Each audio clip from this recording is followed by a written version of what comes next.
का यह क्लास आप सभी के लिए बहुत ज़्यादा महत्वपूर्ण होने वाला है, क्योंकि आज की इस क्लास में हम लोग बहुत ज़्यादा महत्वपूर्ण सामाजिक विज्ञान का ऑब्जेक्टिव क्वेश्चन करने वाले हैं। तो आपको क्लास पसंद आएगा तो क्लास को अपने दोस्तों तक ज़रूर शेयर कीजिएगा। तो चलिए पहले क्लास को हम देख लेते हैं, फिर पता करेंगे कि पसंद आया या नहीं।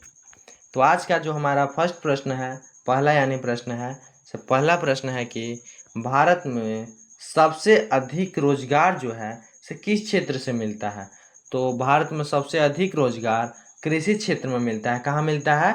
कृषि क्षेत्र में सबसे अधिक रोजगार मिलता है। अगर आपसे ऐसे भी कोई नॉलेज के आधार पर पूछ लेवे कि भारत में जो सबसे अधिक रोजगार है तो किस क्षेत्र से मिलता है, तो आप लोग बता सकते हैं कृषि क्षेत्र से। ठीक है, और बिहार बोर्ड के परीक्षा के दृष्टि से भी पूछे तो उसका आंसर भी आप दे सकते हैं। ठीक है, फिर आगे प्रश्न है कि मुद्रा की आपूर्ति को नियंत्रित कौन करता है। तो मुद्रा की आपूर्ति को नियंत्रित भारतीय रिजर्व बैंक करता है, आरबीआई करता है। ठीक है, भारतीय रिजर्व बैंक मुद्रा की आपूर्ति को नियंत्रित करता है। ठीक है, याद रखिएगा। फिर अगला हमारा प्रश्न है कि भारत का पहला पंचवर्षीय योजना है से कब शुरू हुआ था। भारत का पहला पंचवर्षीय योजना कब शुरू हुआ था? तो 1951 में शुरू हुआ था। कब हुआ था? 1951 में भारत का पहला पंचवर्षीय योजना शुरू हुआ था। तो आप लोग याद रखिएगा। ठीक है ना। फिर आगे प्रश्न आज क्या है कि बेरोजगारी की समस्या किस देश की प्रमुख समस्या है। तो बेरोजगारी की जो समस्या है, ऐसे भी याद रखिएगा कि भारत का बात हो रहा है, भारत में हम लोग रह रहे हैं तो भारत के बारे में बता रहा है कि बेरोजगारी की जो समस्या है से वर्तमान स्थिति को भी देखते हुए भारत की जो बेरोजगारी की समस्या सबसे प्रमुख है। ठीक है, तो इसको याद रखना है आपको। ठीक है, फिर आगे हमारा प्रश्न जो है से गरीबी रेखा है से गरीबी रेखा किसे कहते हैं।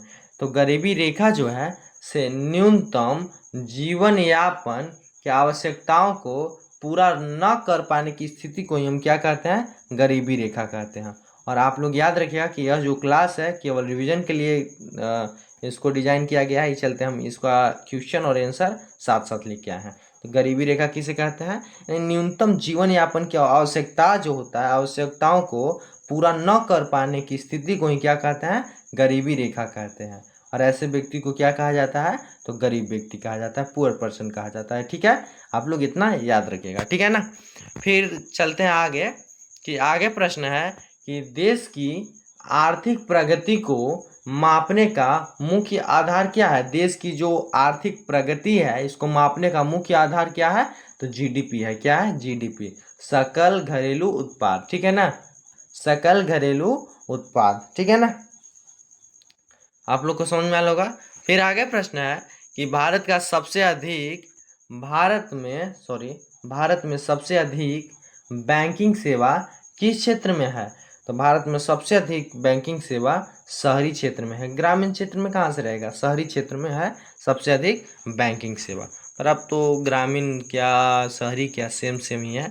आगे फिर है कि गांधी इरविन समझौता कब हुआ था। जो गांधी और इरविन के बीच जो समझौता हुआ था से कब हुआ था? तो 1931 में गांधी इरविन समझौता हुआ था। कब? 1931 में। और यह सब क्वेश्चन बहुत ज़्यादा हाईलाइटेड है, आप इस सब क्वेश्चन को याद करते चलिएगा। और इसका नोट लेना होगा तो आप ग्रुप में जुड़ सकते हैं। फिर आगे प्रश्न है हमारा कि सुभाष चंद्र बोस जो थे इन्होंने किस सेना की स्थापना की थी। तो इन्होंने आज़ाद हिंद फौज की स्थापना की थी। किसकी? आज़ाद हिंद फौज।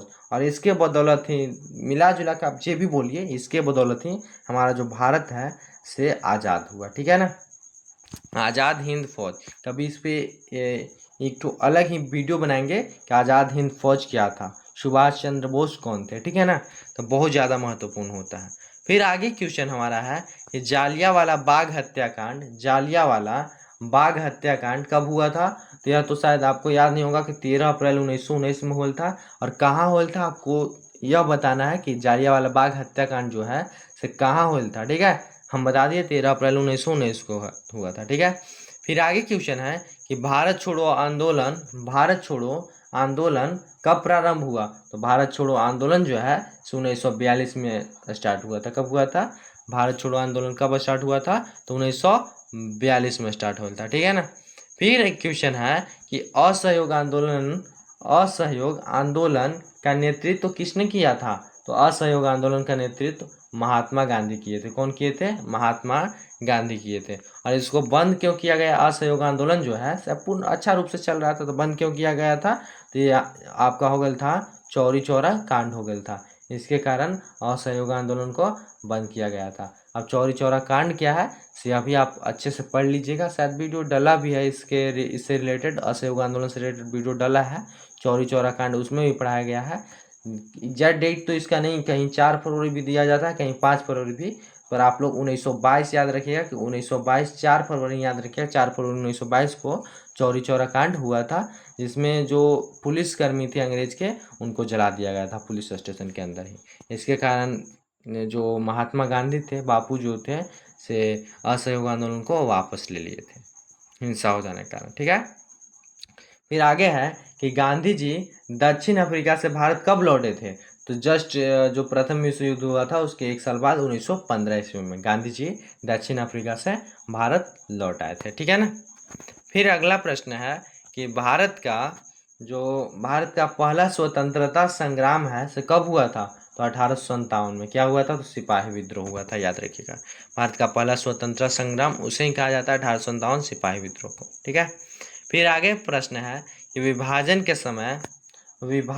के समय भारत के पहले गवर्नर जनरल कौन थे? तो लॉर्ड माउंटबेटन। कौन?